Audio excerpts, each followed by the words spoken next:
ევროპის ჩემპიონატის ვერცხლის მედალოსანს ჭიდაობა სამბოში გუგა ლაზუაშვილს საქართველოში დაბრუნების შემდეგ კულტურის სამსახურის უფროსი შეხვდა და მიღწეული წარმატება მიულოცა. Როგორც დავით ლაბაძე ამბობს, გუგა ლაზუაშვილი მუნიციპალიტეტში ერთ-ერთი წარმატებული და პერსპექტიული სპორტსმენია.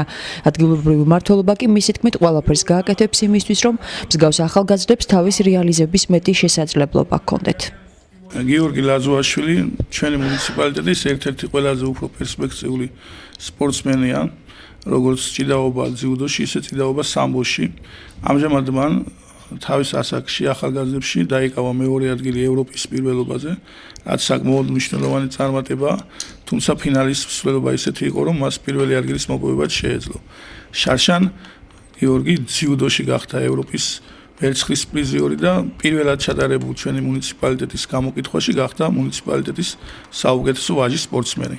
ჩვენ გვაქვს მისი დიდი იმედი, მას წინა აქვს მნიშვნელოვანი შეჯიბრებები, როგორც საქართველოს პირველობები ჭიდაობა სამბოში და ჭიდაობა ძიუდაში, ისევე სოფლიოს და ევროპის პირველობები, მაქსიმალურად აღმოუჩენთ დახმარებას, რა თქმა უნდა, ჩვენი შესაძლებლობების ფარგლებში, რომ შეძლოს ამ შეჯიბრებებზე მონაწილეობის მიღება და გამოაჩინოს თავისი შრომის შედეგი, მწვრთნელების შრომის შედეგი და ასახელოს როგორც საკუთარი ოჯახი, ისე ჩვენი მუნიციპალიტეტი და ჩვენი ქვეყანა მთლიანად.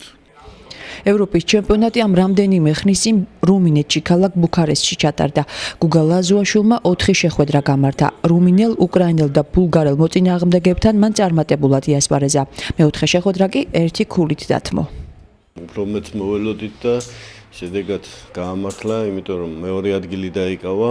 პირველი შეხვედრა მოუგო რუმინელს, მერე მოუგო ისა უკრაინელს, მესამე შეხვედრა მოუგო ბულგარელს და ფინალში დააგო რუსთან, რომელზედაც შეეძლო მოეგო ისეთ, რომ როგორც ჩვენ გვინდოდა, მაგრამ თავის გამოუცდელობით პირველად იჭიდავა სამბო, ეს რთული სახეობაა ცოტა ძიუდოსთან შედარებით და მომავლისათვის მსოფლიო ჩემპიონატი ჩატარდება ბულგარეთში და ვეცდებით გამოვასწოროთ იქ.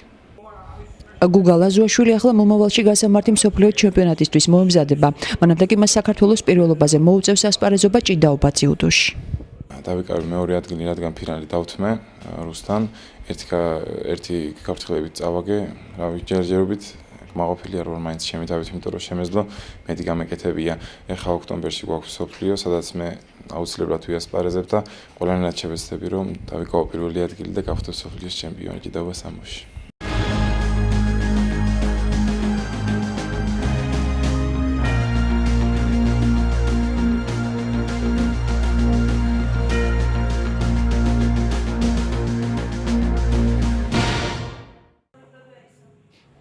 მიმდინარე სეზონის აღმოჩენა.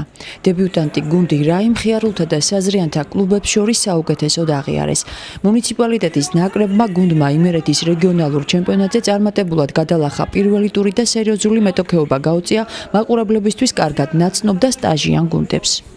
ზესაფონის მუნიციპალიტეტის ნაკრები გუნდი რაი მონაწილეობას იღებს იმერეთის რეგიონალურ ჩემპიონატზე, ხიარულთა და საზრიანთა ჩემპიონატი. გუნდმა პირველი ეტაპი წარმატებით გადალახა, გავიდა პირველ ადგილზე და კონკურენცია გაუწია ისეთ გამოცდილ გუნდს, როგორც არის ადრენალინი.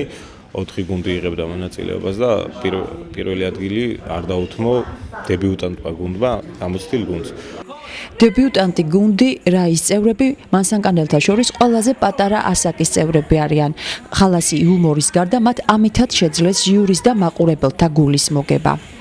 ყველა გუნდებთან შედარებით არიან ბავშვები, ძალიან პატარები არიან. ერთი გვყავს მხოლოდ ასაკის და ძალიან მაღალი ბიჭი, ნიკო. მოკითხვა ნიკოს უყურებს ალბათ ესტაფანელია, ეს ნაკრებში თამაშობს.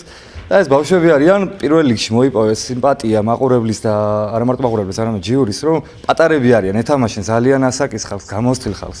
და პირველად იყვნენ ასეთ ასპარეზზე, ანუ საქართველოს მთლიან თამაშებზე პირველად იყვნენ ასეთ დიდ ასპარეზზე და ძალიან კარგად გამოვიდნენ, ყვაყოფილი არიან კი არა. კი არიან თავის გამოსვლა, მაგრამ მე უფრო ყვაყოფილი ვარ და მე მგონი აქაური ხალხის, ხო? კი ბატონო, შემდეგ ტურში მე მეთამაშებიან პირადად. ჩემი გუნდი ხდება, მე რეჟისორი ვარ თან ამათი, თან ვეთამაშები და ძალიან მეშინია, იმიტომ რომ კონკურენციას გამეცემენ დარწმუნებული ვარ, ძალიან მაგარს თან. პატარა მანსანკანელები ახლა მეორე ტურისთვის ემზადებიან, რომელსაც ქალაქი ქუთაისი უმასპინძლებს. ჟიურის წევრების მოხიბლის კი მათ თავისი მეთოდები აქვთ. ყველაფერს გავაკეთებთ იმისთვის რომ მოვიგოთ ნიკოროზის გული ტექნიკაც ჩემი და იმის გული რომ მოვიგოთ გავაკეთებთ ყველაფერს ხო ბაშვებო ხო გავაკეთებთ კი აი კი მეტი ჟინი გვექნება ნაკლები გამოცდილება მაგრამ ვეცდებით რომ ყველანაირად მოვიგოთ ეს თამაში როგორც პირველი ტური იყო წარმატებული ჩვენთვის ისეთივე უნდა იყოს მეორე ტური სამწუხაროდ მე პირველში ვერ ვითამაშე მაგრამ მეორეში ვითამაშებ და ვეცდები რომ რამენერად გუნდს დავეხმარო ყველაფრით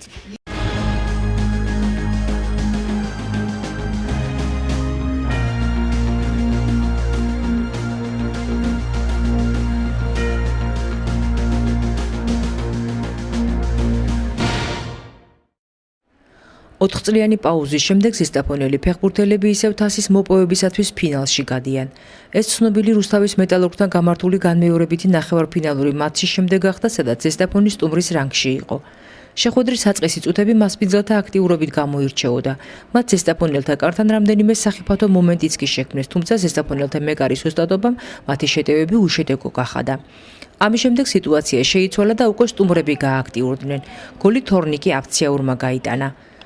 მოვლენათა ასეთმა განვითარებამ რუსთაველი ფეხბურთელები ოდნავ დააბნია ტაიმის ბოლომდე მათ კართან რამდენიმე ძალიან სახიფათო იერიშიც განახორციელეს, თუმცა უშედეგოდ. მატჩის მეორე ნახევარი ნაკლებად სანახაობრივი გამოდგა, თუმცა ზესტაფონელებმა უპირატესობის შენარჩუნება შეძლეს და 4 წლიანი პაუზის შემდეგ დავით ყიფიანის სახელობის ეროვნული თასის გათამაშების ფინალურ მატჩში მონაწილეობის უფლება მოიპოვეს.